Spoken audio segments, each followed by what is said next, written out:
Hello, I'm Fiona Pickles and I'm based in the UK, and it's currently midsummer here, so I'm going to be talking about some locally grown summer flowers and the mechanics that I use to create my work.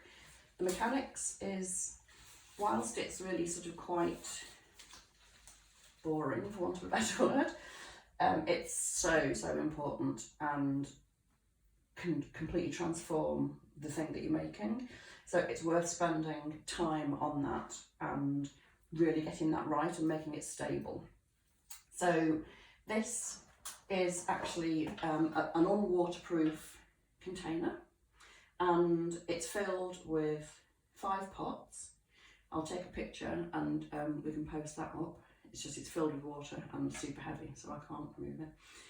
So it's filled with 5 different pots, just random, very unglamorous pots, yoghurt pots, jam jars, mason jars. They've all got chicken wire in, and they've actually all sort of stabilised each other. So whilst there is little sort of gaps between each one, I wouldn't put something in that, obviously it would have to go into water. But all these, there's still very wide coverage of water here. So all got chicken wire in, like I said. If this was going to be a really big design, which potentially I would do a really big design in this, but I'm going to keep it quite modest. If this was bigger, I would put more chicken wire at the top, because it's all about stability and giving that stability and holding those huge branches that I might want to use. But it's going to be sort of like lighter, more delicate flowers that we're using, so that will be more than sufficient. I think the only thing I would say is just make sure it's super stable. So just use any containers you can find. The irony of not wanting to use plastic is that I'm now surrounded by plastic, because I just keep everything that I find. So I have containers from biscuits, sadly quite a few of those, and yoghurt pots. So they're actually quite useful because they have a plastic top, and you can actually keep the plastic top and sort of pierce holes in it, so you've almost got a sort of self-contained little water reservoir, and they're available in sort of 2 sizes. I'm not on commission. Things like hand wash containers and water bottles, they're all just really useful test tubes effectively that you can attach to branches or have somewhere, and bits of wire.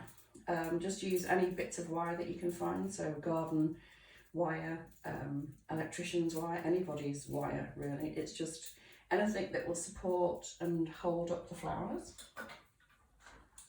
And shampoo bottles from hotels, which are really useful little test tubes to hold in bigger things. So, I mean, obviously it's not going to hold something massive, but it will certainly hold something delicate high up in an installation. So that's the mechanic side. Just one word: if you are using containers through an installation, have chicken wire in it or something that will actually sort of hold the flowers, give them support, because if not, they all just sort of flop to the front. So even on something as small as this, I would use a little bit of chicken wire or something to give it support. So the thing that has actually sort of completely transformed my work is using locally grown, in my case, British flowers. They just have so much personality and are just so beautiful. And if you can get them a good relationship with your grower, I mean, I'm a florist, so I would have a relationship with a grower. If you're a grower, have a good relationship with a florist. You can really get some stunning things.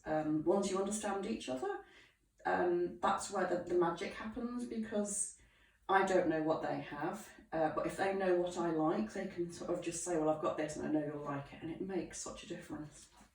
So this is a rose that I've got growing, the shepherdess, and it's just so beautiful. But you've got all the different forms of open flowers, drop-in flowers, buds, beautiful flowers at the right stage. Yeah, it's just, and I would keep all those, because yeah, that's what happens outside, so use it in your design. So that was beautiful.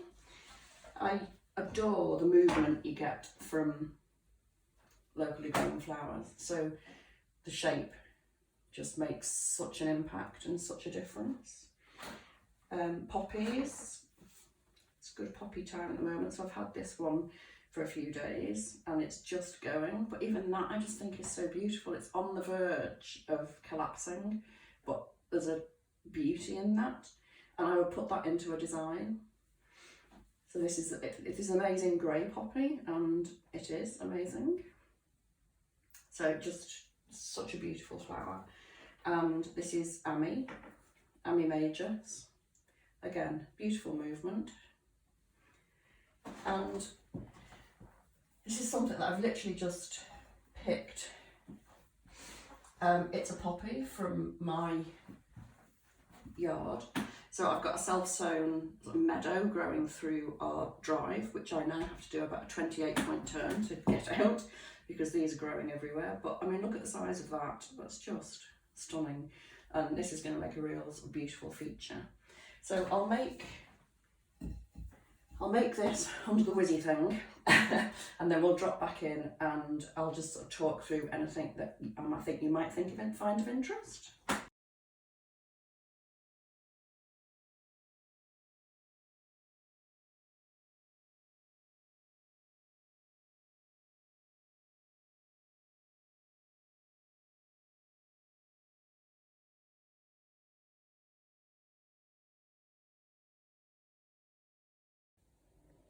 So there you have it, the finished urn.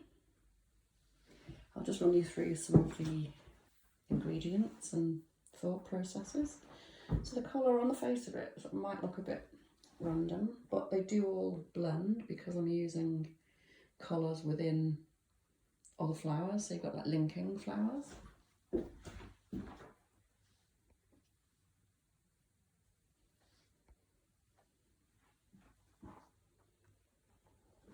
So we start with valerian, giving a bit of curving shape at the top, foxglove mertenensis, a couple of roses, Paul's Himalayan musk, and I can't remember what the other one is. It's growing in a place where I can't get to the label, so I'm afraid I can't remember. That's the shepherdess there, and there's the rubascum doing its little bandy thing.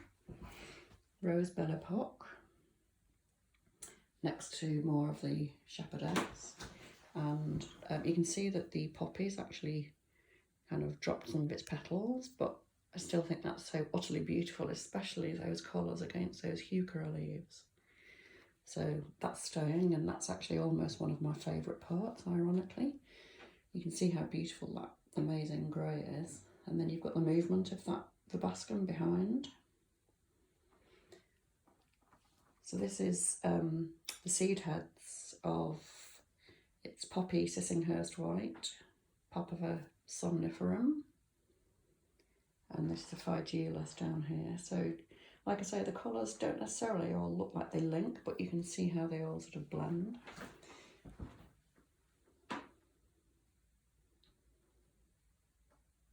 But it's all movement, and that's why I adore the locally grown flowers. So I hope that helped.